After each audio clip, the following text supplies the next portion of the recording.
दक्ष news, सामान्यांच्या हक्कासाठी नेहमी दक्ष.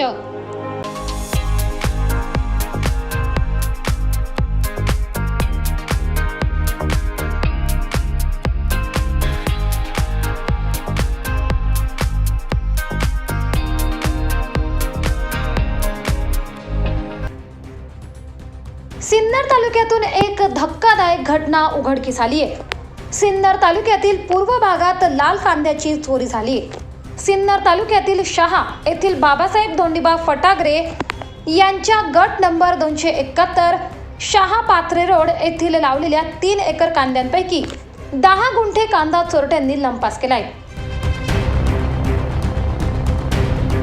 सोमवार दिनांक 24 डिसेंबर रोजी रात्री 12 वाजेच्या सुमारास ही घटना घडली असून चोरट्यांनी हा लाल कांद्याची चोरी केल्याने सर्वत्र चर्चेला उधाण आलंय. आधीच अवकाळीने हवालदिल झालेला शेतकरी आणि त्यात पिकाचीच चोरी झाल्याने शेतकरी मात्र मोठ्या चिंतेत सापडलाय.